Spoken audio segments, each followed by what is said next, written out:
What I didn't know, I went out and got a car, a brand new truck, financed it. Got in more debt, and I just began to see myself stacking up the walls against me. And so when I was introduced to some information, and it's ironic, that information I was introduced to was a book called Rich Dad, Poor Dad. Wow. By Robert Kiyosaki. I'm going to be transparent because I can tell you where God will bring you from. 12 years of government school, Pastor. I crammed 4 years into 5.5. Graduated from NC State. It was a $30,000 party is what it was. But when I was handed that book, Rich Dad, Poor Dad, was the first book I ever read cover to cover. Because it filled 25 years old. Wow. And it filled some gaps because all I had been told, as Pastor Cole said, was that you can be an employee and work for someone else, and you have to exchange your time for money. And how many of you know that you're limited in that? That's right. And I knew by the debt that I had accumulated and the mistakes that I had made financially, I could never work myself out of that hole. And so when I read that book, he showed me that there's 4 ways that someone can make money. You can be employed, self-employed, a business owner, or an investor. An investor means that your money makes money for you. That's right. You pretty much obtain success. And so when you look at that quadrant, it's called the cash flow quadrant. On the employee and self-employee side, there's 90% of people. But only 10% of the wealth in this country is shared by that 90% of people as employees and self-employed. And what that book said is on the other side is business owners and investors are 10% of people, but 90% of the wealth in this country. So let me ask you a question today. Which side of that equation would you like to be on? On the 10% side where there's only 10% of wealth or 90% of the wealth? 90% of the wealth. Let me ask it this way. We got some women in the room. Ladies, if I put you in a room, okay, with 10 ladies and 90 pair of shoes, or 90 ladies and 10 pair of shoes, which one would you rather be in? 90 shoes. The 90 pair of shoes and 10. Why? There's more opportunity. You don't have to fight as hard for the little bit that's available.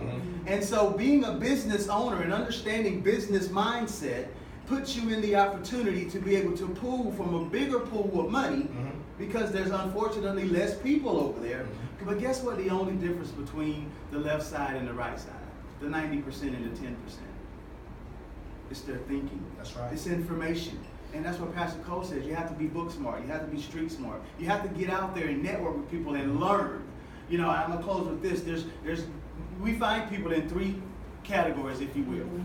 A lot of people want to be successful, but we don't know what we don't know. That's right. Right?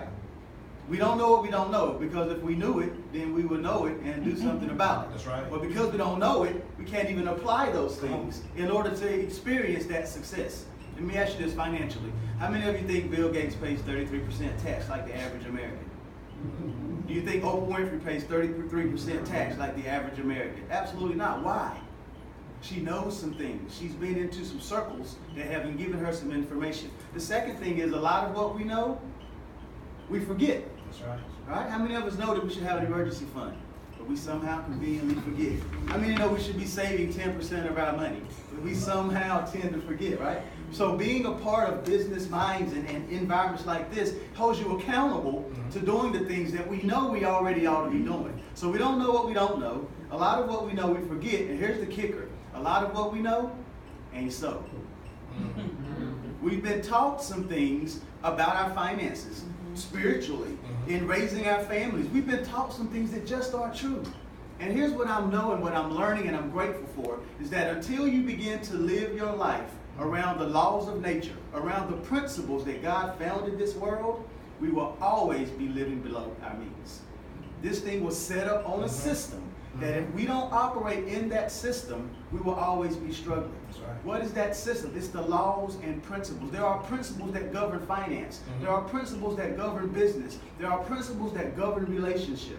And so my passion, I feel my gift and calling is to help share with people those principles. Because when you live your life on principles, you get results. Many of us live our lives on hope. We just hope that things work out.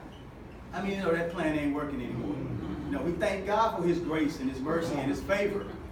But in these days and times, we got to have a plan. That's right. If we fail to plan and we plan to fail, it's up to us. We have to take responsibility for our well-being nowadays. We can't rely on someone else to take care of ourselves and our families. That's why being a business owner is so important. And I'm grateful for the opportunity to partner with someone like Pastor Coles.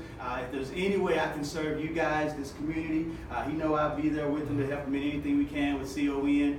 Be glad to do so. Again, we focus on financial development, leadership development, personal development. Focus on becoming the best person that you can be in every area of your life. If you'll pursue excellence, I promise you success will run you down. God bless you.